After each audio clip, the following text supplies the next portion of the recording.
O teto de gasto foi muito mal construído. Foi muito mal construído. Por exemplo, no primeiro ano não tinha doença nenhuma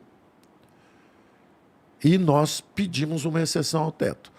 Por uma razão. O teto é para impedir o inchaço da máquina pública que os governos anteriores fizeram.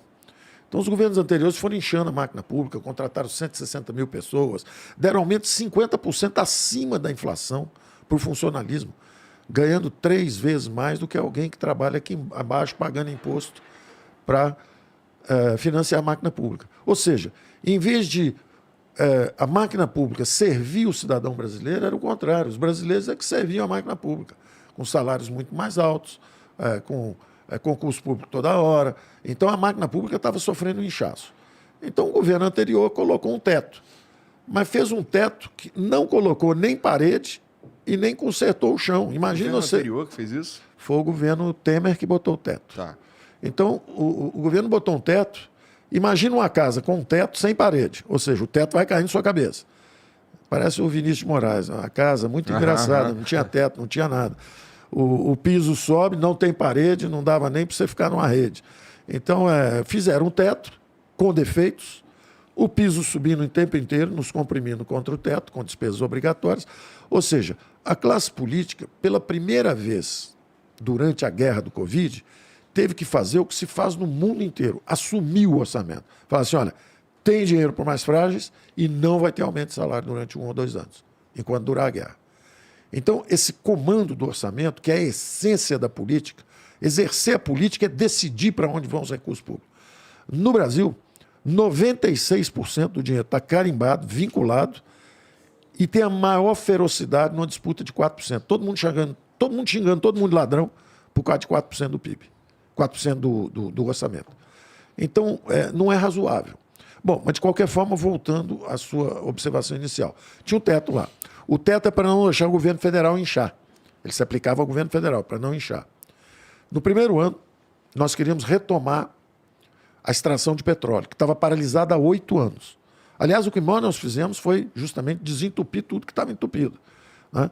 Nós estávamos sem acordo comercial com a Argentina há 8 anos, que era o Mercosul, fizemos o acordo, tudo no primeiro ano. Fizemos a reforma da Previdência, fizemos o acordo comercial, mandamos um acordo para a União Europeia, fizemos a área de livre comércio da Europa, quer dizer, fomos fazendo acordos comerciais, fizemos a reforma da Previdência, estávamos andando e, no caso do teto, queríamos tirar o petróleo do chão, mas os estados e municípios queriam recursos. E diziam, olha, nós só vamos deixar aprovar aí essa retomada dos leilões de petróleo se vocês destinarem uma parte para nós. Ora, o nosso programa, da mesma forma, o nosso programa era mais Brasil, menos Brasília. O povo vive nos estados, o povo vive nas cidades. O povo não vive em Brasília. Em Brasília a gente pensa o Brasil. Mas saneamento, segurança pública, escola, saúde, está tudo onde vocês vivem, onde o povo vive. Então, o que nós fizemos? Nós, de moto próprio, vontade nossa, queríamos repassar dos 90 bilhões que nós receberíamos pelo petróleo, nós queríamos repassar 20 bilhões para os estados e municípios. Então, nós abrimos o teto para diminuir o governo federal. E todo mundo, furaram o teto. Ou seja, bobagem. O teto, na verdade, é um símbolo, é uma bandeira de defesa de não deixar o governo federal inchar. Ora, se eu estou reduzindo o governo federal, não tem problema nenhum fazer essa exceção. Então, foi no primeiro ano. Segundo ano, furaram o teto de novo, destruíram o arcabouço fiscal. Fake news. Mentira. Se tiver uma doença, feito teve, nós vamos deixar a população toda morrer por causa do teto? O teto é para não deixar o governo federal inchar. Eu não estou inchando o governo federal. Eu estou dando dinheiro para a população brasileira, para salvar a população brasileira. Sabe o que aconteceu com nossos gastos? Saíram de 19% do PIB para 26,5% para ajudar a população brasileira. No ano seguinte, 18,7%. Voltou tudo. Quer dizer, então, nós furamos o teto, tipo Papai Noel, pô, desceu para ali para entregar presente para todo mundo, subiu de novo. Fizemos uma chaminézinha para entregar presente para todo mundo. Então, furaram o teto, sim, mas o governo federal é o primeiro que vai sair gastando menos do que quando chegou. Então, nós cumprimos a nossa missão, salvamos a população brasileira, 68 milhões, empregos. Importante dizer isso também, porque está cheio de fake news. Primeiros 60 dias da nossa guerra, eu dizia para vocês, antecipamos primeiras camadas de proteção para os idosos, antecipando o 13º de aposentados e pensionistas, antecipamos o abono salarial, que é quem ganha até 2,5 salário mínimo, são os mais frágeis também, antecipamos tudo, postergamos os impostos, ninguém precisa pagar imposto durante um bom tempo, bar, restaurante, todo mundo que estava com dificuldade. Fizemos uma série de medidas, depois desenhamos o auxílio emergencial e aí fizemos o benefício emergencial, que também foi o seguinte, perdemos 1 milhão de empregos em 60 dias. Dali até o fim do ano, recuperamos 1 milhão de empregos, porque criamos justamente o auxílio de um lado e do outro lado o benefício que dizia o seguinte, se você está querendo demitir alguém, não demita. Por exemplo, o restaurante. Já que não tem ninguém vindo almoçar no restaurante por distanciamento social, vamos fazer o seguinte, em vez de 8 horas de trabalho, vamos trabalhar 4 horas. 2 horas antes do almoço, 2 horas antes do jantar. Prepara a refeição, serve sua vizinhança, depois fecha de novo. E depois volta 2 horas antes do jantar, prepara o jantar, serve a vizinhança, fecha de novo. Pague metade do salário e nós pagamos outra metade. Com isso, nós conseguimos preservar 11 milhões de empregos. Do fundo do poço, que foi julho de 2020, quando nós perdemos 1 milhão de empregos, do fundo do poço até hoje, nós criamos 16 milhões de novos empregos. 16, mais do que Estados Unidos, Inglaterra e Alemanha juntos. Pega as 3 maiores economias lá do país avançado, junta eles todos, eles não conseguiram criar tanto emprego quanto nós. 8,8 milhões com carteira assinada. 7,3 milhões de novos empregos informais. Então, nós preservamos 11 milhões, nós temos um CPF de cada um. Você imagina o seguinte, eram 106 milhões de brasileiros, população economicamente ativa no último censo. 46 milhões tinham carteira assinada, 40 milhões eram informais, são os invisíveis que nós descobrimos, e que era a obsessão do presidente. Nós temos que ajudar esse pessoal.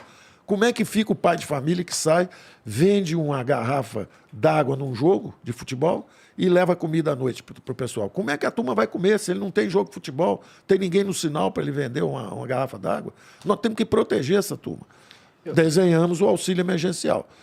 E quando começaram as demissões em massa no setor formal, nós criamos o benefício emergencial. Salvamos 11 milhões de empregos, criamos mais 16. Ou seja, protegemos 27 milhões de empregos nesses 2 anos.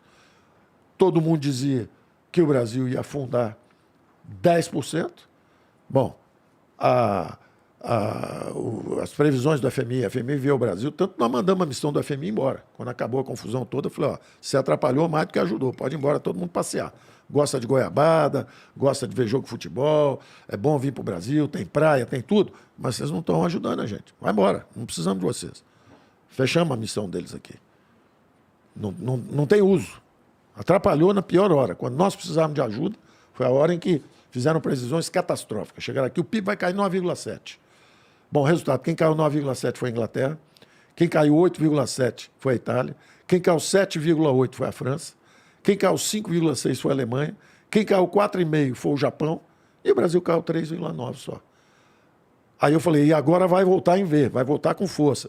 O ministro Paulo Guedes está falando em V, só se for V de virtual, brincando com o nosso esforço de manter a moral da tropa, manter a firmeza da economia, porque nós somos átomos que raciocinam. Se todo mundo ficar deprimido, a economia desce. Se a gente tiver um comportamento forte, acreditar na nossa própria força, trabalhar, a coisa anda. Resultado, o Brasil voltou 4,5%.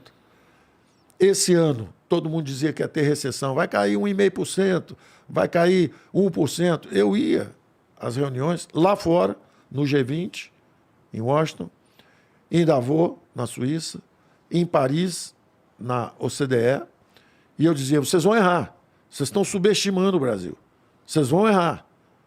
Resultado, o Brasil voltou com força, 4,5%.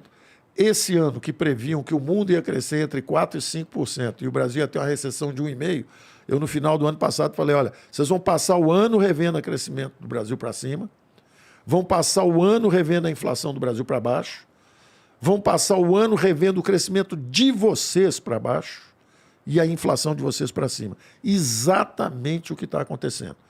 Resultado, esse ano nós estamos crescendo mais do que os Estados Unidos, mais do que a França, mais do que a Alemanha. A China, que era o grande motor de crescimento do mundo, esse ano a previsão do Banco Mundial é de 2,8. Pois bem, se o Brasil não crescer nada daqui até o fim do ano, ele já cresceu os 2,8. Como eu acho que nós vamos crescer daqui ao fim do ano, vai ser a primeira vez em 42 anos que o Brasil vai crescer mais do que a China. Então nós estamos crescendo mais do que eles. Nós estamos com a inflação mais baixa do que eles. Tivemos agora esse trimestre a maior deflação da história, 3 meses seguidos. Então não acreditem nas fakes, não acreditem na narrativa política.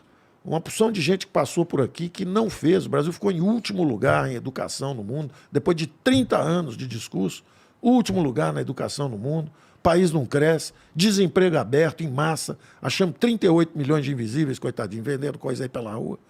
Estamos devolvendo a dignidade para esse pessoal. Abrimos 8 milhões de novas empresas. Estão eles todos cadastrados. 50 milhões de pessoas, 20 milhões de famílias recebendo o auxílio emergencial agora, que virou Auxílio Brasil, que é uma transferência de renda. 80% são mulheres pobres, chefes de família. Tem um homem e uma mulher na família, a gente dá o dinheiro para a mulher, que é ela que segura a família, segura o cara e ainda segura os meninos também. Então, estamos fazendo o que é possível. Triplicamos 1,5% do PIB, o auxílio aos mais frágeis, que era 0,4%. Então, não prestem atenção nas narrativas políticas. Observem os fatos.